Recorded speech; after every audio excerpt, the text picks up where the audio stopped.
Hello everyone out there in Rumble, X, and YouTube land. Welcome back to Diego Knows. I, of course, am Diego, and today we're going to finish talking about Swingers. Swingers from 1996. You love that movie. I love that movie. That's why I reviewed it. I reviewed it because it needs to be reviewed. Okay? This movie is a cultural icon amongst guys. All right? It's basically, you know, all the chick flicks made out there, but combined into one, but made for men. And I'm talking about real men. I'm not talking about that crap like, you know, the 40-year-old virgin, which is funny, but it's not, he ain't a real man. Okay? None of that junk. Okay? The girl next door, okay, the nerdy guy trying to get the hot girl, none of that crap, you know, career opportunities. That shit's been done to death. I'm not talking about that. Okay? Those aren't real men. Okay? I'm talking about like men that actually act like men. Okay? This is that. This is the Sex and the City for men. Okay? And I know Sex and the City because I've reviewed every episode. It's on this channel. Okay? So that's why I wanted to review it. Okay? It's a great movie. I think a lot of men, especially today in 2024, you know, this movie's 28 years old. But today, I mean, the message that's in this movie needs to be heard today. More than it was back then. I mean, it was important back then. Okay? But today, you've got all these boys out there that are just they're just giving up on life. They're not going to college, you know. They're staying at home, living with their folks, you know, or they're which means their mom and their like stepdad and stuff. Okay, they're not doing anything. They're not joining the military. Okay, and what are they doing? They're fucking playing video games and watching porn. That's no life. Okay, they pretty much opted out because the women, you know, aren't dating them. The women want the best of the best. So it's like those high value men, okay? They're the ones that are having sex with all the women. Okay, the average guy, even the average women are having sex with the high value men. Okay? They're not getting into relationships with the high value man, but they're having sex with them. Okay? You know, and the average guys aren't, okay? They're getting weeded out of the gene pool. Okay? It's like you know, they're being it's like evolution, you know, they're just going away, and it's sad. Okay, men, we've got a whole legion of men being raised by single moms with no male role models, and you can't have positive male role models on TV shows and movies anymore because that's considered toxic masculinity. That's sexist. It's okay to have empowering, strong, misandrous women on movies and TV shows, but you can't have strong, empowering men. Okay, because that's negative. That's right. But it is okay if you're a boy and you wear a dress. That's fine. Okay. And that's just not the way, you know, things are supposed to be. That's not the way our you know, our instincts are. Okay, it's like, you know, the media is trying to get rid of masculinity and femininity. Okay, like the only women that the media will even acknowledge as real women are women that have penises. Okay, and that's sad. That's what we've been reduced to. Okay, and you know, and it's sad. I think men out there, boys, they need to find their role models. Even me, you know, I mean, my dad wasn't around growing up. I had to like make up my own male role models. Okay, my role models were, you know, Sylvester Stallone, Bruce Willis, and Arnold Schwarzenegger. Those were my role models growing up. You know, I would watch, you know, Moonlighting or something when I was a kid, and I look at David Addison. Okay, that was Bruce Willis's character on that show. And I'd be like, I want to be like him. When I grow up, I want to be like him. I want to be funny, happy-go-lucky, you know, not take things too seriously, you know, joke around with my coworkers, that kind of thing. That's the kind of man I wanted to be. I remember telling myself that. You know, and I remember, like, you know, Schwarzenegger, you know, I remember being like, yeah, I want to look like that. You know, I want to have muscles like that when I get older. You know, and of course, you know, the godfather of them all, Stallone, Sly Stallone. Okay, I mean, that guy was an inspiration to me, man. I mean, those Rocky movies, I probably learned more about life from those Rocky movies than I did from my own father. Okay? How sad is that? How sad is that? All right? But the point is that I had role models. I had people that look up to. It helped me to form a vision of the type of man that I wanted to be. Okay? And the kids today, they don't have that. They don't have that at all. You know, I mean, the girls today, they don't want to get married and have kids and stay home. They want to, you know, they want to smash the glass ceiling. They want to be the CEOs. You know, well, if you want to do that, you know, be very successful, you can, but it's going to be a lot of hard work. It's going to take a while. You know, and you're going to have to give up things. You're going to have to give up things like motherhood in marriage, because those things are going to stop you, or they're going to slow you down from achieving your goal. Unless, of course, your husband wants to stay home and take care of the kids and you work, but then you're going to lose respect for him, okay, and from society. Or you're going to lose respect for both of you, okay? So no, he's going to have to work too. In fact, he's going to make more money than you. You see what I mean? Otherwise, you're going to leave him. So it's like, where are you going to find these guys? How can you do that? Because babe, only one of us can actually give birth, can carry the kid and give birth to him, okay? And it ain't me. Okay, so someone's going to have to fucking do it. All right? And unlike women, we don't get time off for having a baby, okay? We don't.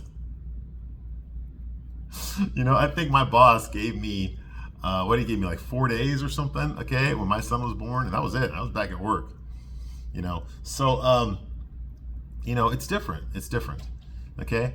And men are not being raised, they're not being told to be men. They want to be manginas, okay? These male feminists.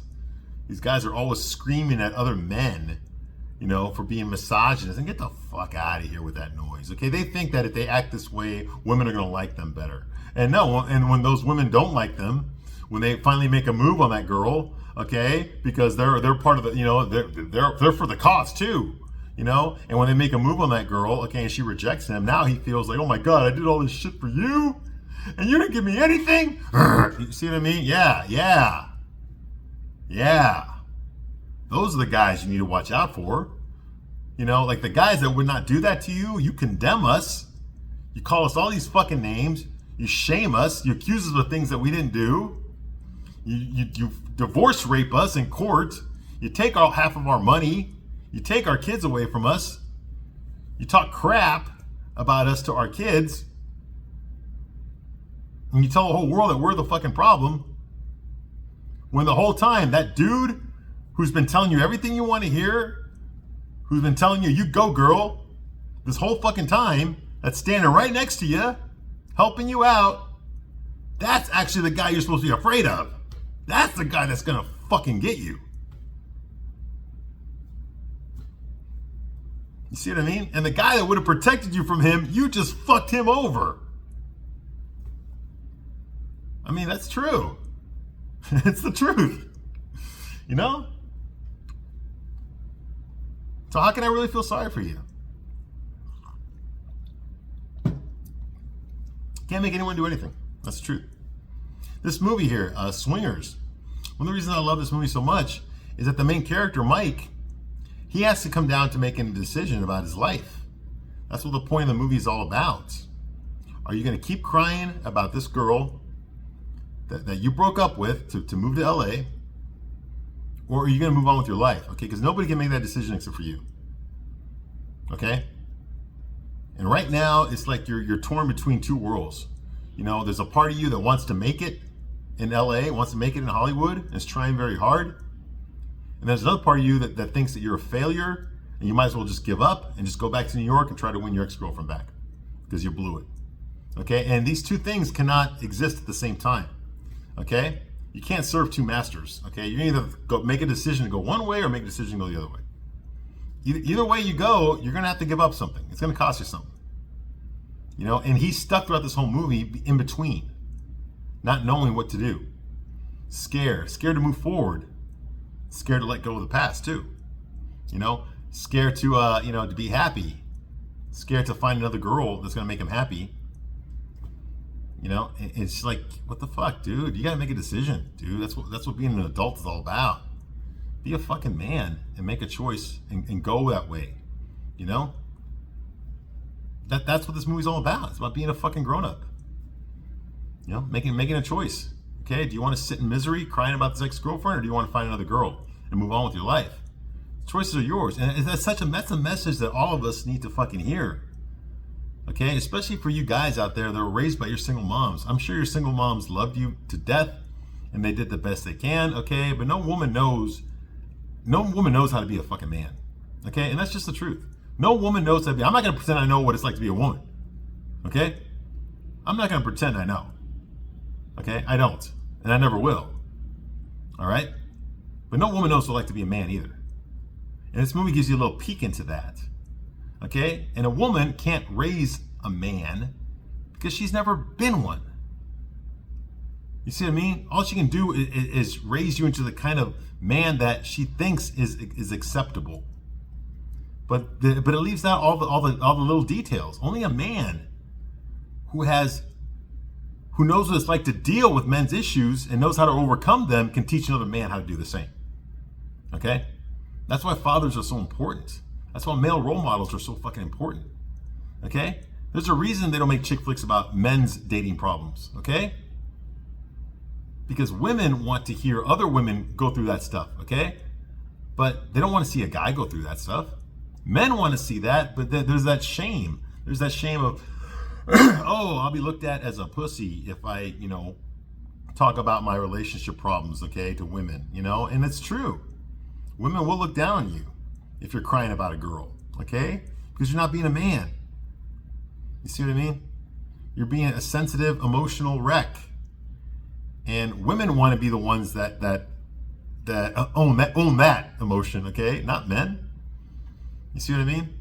It's socially acceptable for a woman to cry about an ex-boyfriend or an ex-husband and what a dog he was and what a piece of shit he was. That's acceptable. Women bond over that stuff. Okay? They bond over making fun of men and criticizing men, okay, for their shortcomings. All right? But it's not socially acceptable to criticize women. That's considered misogynistic. You don't believe me? Watch one fucking episode of Sex and the City. You don't believe me, okay? These women, okay, I've sat in a room full of women watching episodes of Sex and the City, and they're all, and when Samantha or Miranda or any of those fucking bitches start talking shit about men, all the women in the room are like, yeah, you go, girl, that's right, But when do men ever do that? When does a woman ever get, when do men ever put down women in a movie? Okay, it doesn't happen. Unless he's the bad guy and then he gets his ass kicked at the end of the movie, okay? Unless it's that. Okay, but when's the main character, the hero, ever just put down women and get high-fived for it? Okay, it never happens. It never fucking happens. Okay? I know it happens in real life, but you're not gonna see that in a movie or a TV show. Okay? But this movie doesn't do either one of those things. This movie basically leaves it up to the main character to decide what he wants to do. Do you want to be a man or do you want to cry? You want to be a little bitch. Okay? And he finally decides, by the end of the movie, he decides that he's done being a bitch. He's been a bitch throughout the whole movie. He ain't gonna go that way anymore. He's gonna do something about it. And I think that's a wonderful message. Because it tells you that you're responsible for your own problems. You're responsible for fixing your problems. It's not a woman's job to fix you, to get you laid. It is not a woman's job to get you laid. It's your job to get you laid. You see what I mean? That's the difference. That's the difference. And I think that's a positive message. And I think anyone, even a feminist, would agree with that. Okay? Anyway, moving right along, we're now at the end of the movie. Okay? Now, I've already recapped this movie so many times, I'm not going to bother to do that again. Okay? But basically, Mikey crying about his ex-girlfriend, can't get over her. He attempts half-heartedly to approach other women, to flirt with other women. It always blows up in his face. He has no self-esteem. Okay, he's basically feels like he's a loser until finally, despite the fact that he has some of the best friends in the whole world. I mean, the guys that he hangs out with, okay, they love him to death. They call him Money. He's money. You're so fucking money, Mikey. You're money. Who's the big winner tonight, Mikey? Who's the big winner tonight? Mikey. Mikey's the big winner. Mikey wins. They're helping him get girls. They're giving him pep talks to go flirt with girls. They're giving him advice on when you should call a girl. They're giving him advice on how to get out of his funk, his depression. They're taking him to parties where there's lots of beautiful women, to bars where there's lots of beautiful women. They're doing all these things for him, and yet he's still stuck in his fucking self-pity. He's still stuck in his low self-esteem. Okay? And then finally, he decides to break out of that. And then when he does, he meets this girl, Lorraine, and things just click with her. She's beautiful. She gets a sense of humor. He knows how to swing dance. That's something we didn't know until later on in the movie. And she knows how to swing dance. Okay, this movie's called Swingers because swing dancing was very popular in the 30s and 40s. A lot of the characters in this movie are dressed and they have their hairstyle like people did in the 30s and 40s. Okay, especially some of the music is mostly old. It's Dean Martin. It's Rat Pack music. Okay, it's Bobby Darin. It's it's even Heart. Okay, which was from the 80s. Okay, There's a lot of old songs. There's Frank Sinatra. It's stuff like that, okay? Even the fucking Bee Gees, man. They did a cover version of fucking Staying Alive, which is god awful, but it's in the movie. It's in the movie, okay? And a lot of swing dance music, okay? Big Bone Daddy. They do, they do Go Daddy-O, Go Daddy-O, and You and Me in the Bottle Mix. So there's swing dancing music in this movie, okay?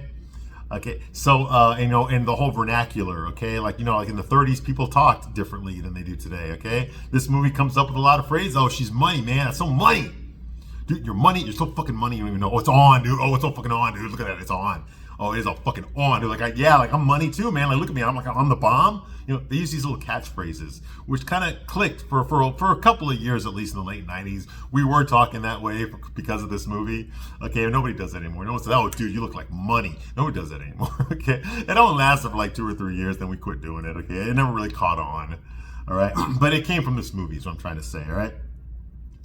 And so there's all of that. He meets this girl, Lorraine. He really likes her, okay? And his friends realize at a diner, they're fucked up. Trent, his friend, they realize that Mikey doesn't need their advice anymore. He doesn't need any more pep talks. He doesn't need any more advice on how to talk to a girl. He doesn't need any of that stuff anymore. He tells them basically, hey, listen, dude, I appreciate all your help. You've helped me out a lot, but I think I'm going to take it from here. Okay, I think instead of letting you tell me when to call her, I'm just going to call her when I fucking feel like it. When I think it's right. And I'm going to handle this on my own. But thanks for offering your help. And that right there, that's masculinity. Okay? That's taking charge of your own life. Okay? And they're flabbergasted. They're, oh my God, look at our little baby boy. He's all grows up now. He doesn't need us anymore because he's all grows up. Because he's grows up and he's grows up and he's grows up and he's grows up and he's grows up. And you grows up and you grows up and you grows up. It's hilarious. It's hilarious, all right? And that's him asserting his independence. That's him establishing his fortitude. He's telling you, okay, hey, listen, this is where I draw the line. Okay, I'm setting boundaries. And that's something that an adult does, okay? And he's accepting responsibility. So I got to root for him, man. This is a great movie. This is a positive thing.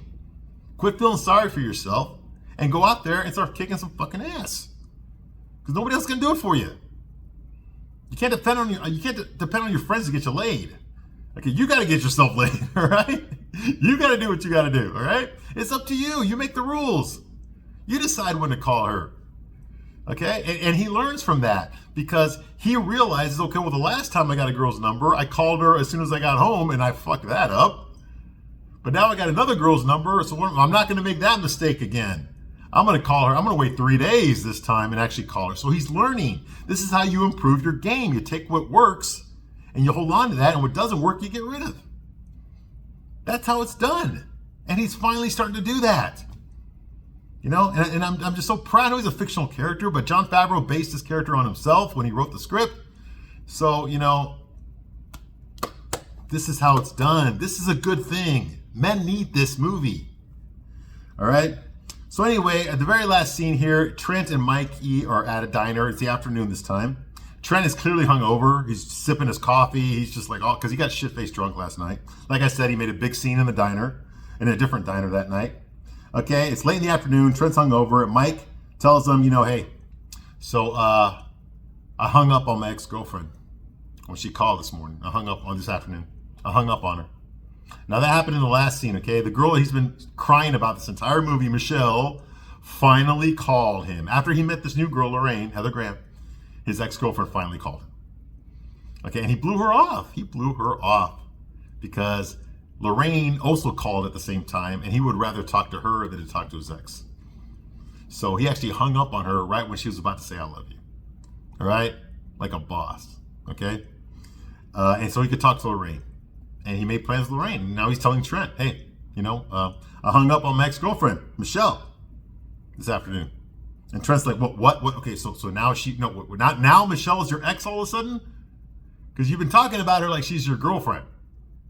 Even though she's back in New York and you broke up with her 6 months ago and she's fucking another guy. He's like, yes, I said she's my ex-girlfriend, okay? She's always been my ex-girlfriend.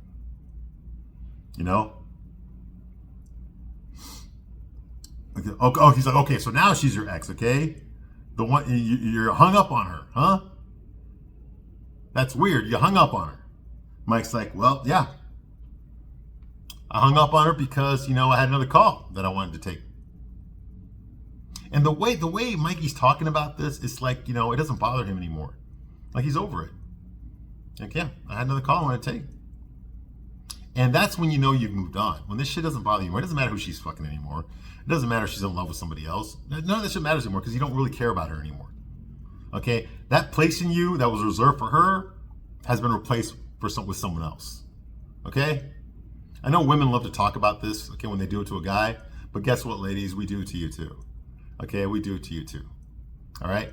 I know even like me personally, I remember being in a relationship with a girl and we had a song. That was our song. Okay, and she did me dirty and we broke up. Okay, and I started dating another girl, but I still love that song. Now, normally, that song reminds me of her. No, fuck that. The new girl I was dating, she became my new girlfriend, and that song became our song. Okay, it was the same song from my last girl, and she didn't know this. Okay, but I gave her that song because I liked the song. You see? And then later on, when my old ex-girlfriend ran into me again and we started talking, she saw me with my new girlfriend, and we were dancing because we were at a club. We were dancing to that song that used to be her and I song. And she was so offended. She was like, I remember that. She was upset. She's like, that was our song. And I just remember, I didn't tell her this, okay? But I just remember thinking like, yeah, well, that was our song when you fucking cheated on me too. Where's that guy now? Oh, yeah, he's gone. Yeah, he's probably fucking somebody else. Just like me. You see what I mean? And I just remember she was more upset that I gave that song to this new girl than she was about fucking me over. You see what I mean? And it's true. You have no loyalties. When it's over, it's over. You don't owe her anything. You don't owe her a goddamn thing. Okay? Get over yourself. Okay? You don't owe her a goddamn thing. All right? So he tells her, he tells Trent, that she's always my ex, I need to take another call. And then Trent says, well, you're going to call her back? You're going to call back Michelle? And Mike's like, no, I'm not. He's like, it didn't really occur to me to call her back. Okay. Now this is referencing the beginning of the movie. Okay. In the very beginning of the movie, when Mikey was having his conversation with Rob, they were talking about this very thing. How long does it take before you can, you can move on from a relationship? Okay. How long does it take? And if she wants to come back, how long will it take for her to come back? And he's like, well, the only way to move on, is, they're not going to call you back. They're not going to try to get back with you, okay, until after you have gotten over them, okay? Somehow they magically know how to do that. They know how to come back into your life after you no longer need them and you're no longer crying about them, And that's true. That's so fucking true, all right? And now it's happening, okay? Now it's actually happened. So this is the perfect bookend for the movie. And Trent's like, okay, so you've been tearing yourself up over this girl for 6 months, and it never occurred to you to call her back. And Mike's like, no. And he said, like, he's smiling when he says it. Like a boss. I'm proud of him. My little baby boy's all grows up. He grows up. And he's like, you know what? I don't understand it either, Trent. It was all so hard, and then it just hit me like a ton of bricks on the way over here. It's just so simple. When you, and all of a sudden, Trent's like, oh, hold on, Mikey, hold on. Oh, man. Oh, there's this hot girl over there. Don't turn around. Don't turn around now. She's looking right at me, man. Oh, look, she's smiling at me. Ooh, I might know this girl. And Mike's like, what are you talking about? He's like, oh, there's a girl over there, man. She's making eyes at me and she's smiling at me. Ooh. She's giving me the looks. I'm getting some serious vibes here, Mikey. Oh, she's looking at me, Mikey. Oh, now she wants to play little games with me. Oh, you want to play little games with me, huh, baby? Oh, you nasty little girl. You nasty little girl. You want to play some games with me, huh? He holds up his napkin. And the woman at the end of the diner, she's like, boo. She's doing that. And he's like, Oh, Mikey, look, she's looking at me, man. Oh no, she's supposed to play a game. Oh yeah. This nasty little girl. Yeah, baby, you want to play some games? I can play some games with you, baby. Oh yeah, like he's totally getting off on this thing, right? What do you expect? He's hungover, right? You know, he's like, oh, she's looking at me like she knows me, Mikey. He's like, well, do you recognize her? He's like, I don't know, man. I might have been out with Sue when I met her or something, man. I probably told her I was a race car driver or something. So he doesn't even remember half the girls he flirts with, which is true. You only remember the ones that you fucked. You don't remember all the ones you talk to. And that's a secret, by the way. But now it's out. Now the cat's out of the bag. Sorry, ladies, you don't really affect us as much as you think you do. Okay, if we never had sex with you, we're really not gonna remember you. Okay, sorry, but it's true. All right, he's like, I don't know. I could have been out with Sue drinking, and man told her I was a race car driver. And she's smiling, okay, Trent's direction, okay, waving her finger, like I said, playing a little peekaboo phase, Trent's like, oh, this girl's got a lot of confidence, Mikey. Ooh, she's playing fun little games with me. She's a little party girl there. Yeah, you want to play little games? Yeah, I can play some games, you little nasty girl, you. Ooh, come on here, baby. Let's get over here, And then Trent stops Mike from turning around. Like, don't look right now, Mikey. Don't look right now. She's looking at me. Oh, my God, yeah, She's a freak, Mikey. Ooh, oh, no, stop. She's smiling at me now, Mikey. Oh, he's playing fun little baby games. Oh, she don't know me. I bet she don't even know where I live. You know where I live, baby? You know where I live, huh? You know my address? Like he's got his napkin over, like he's playing peekaboo with her too, He's like, oh, hold on. Oh, she's getting up, Mikey. Oh, she's coming over here, Mikey. Oh, she's coming over here, Mikey. Oh, look, she's coming over here, And what happens, actually, she wasn't looking at Trent. She had a baby in front of her that Trent couldn't see, and she picks up the baby. All that shit she was doing was for the baby. And she picks up the baby and carries the baby out of the diner. And Trent's just like,